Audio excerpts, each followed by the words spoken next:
was 2 a.m., and truck driver John Doe was headed west on I-40 just outside of Conway, Arkansas, as he prepared to get off the Crum Creek Road exit to refuel his big rig and grab a late-night snack. Halfway down the well-lit exit ramp, a Chevy pickup and a tow truck were parked on the right shoulder.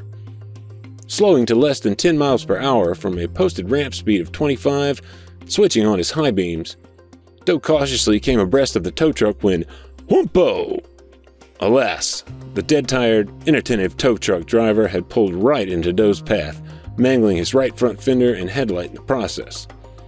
Since Doe contested the preventable accident warning letter from his safety director, the National Safety Council's Accident Review Committee was asked to render a final opinion.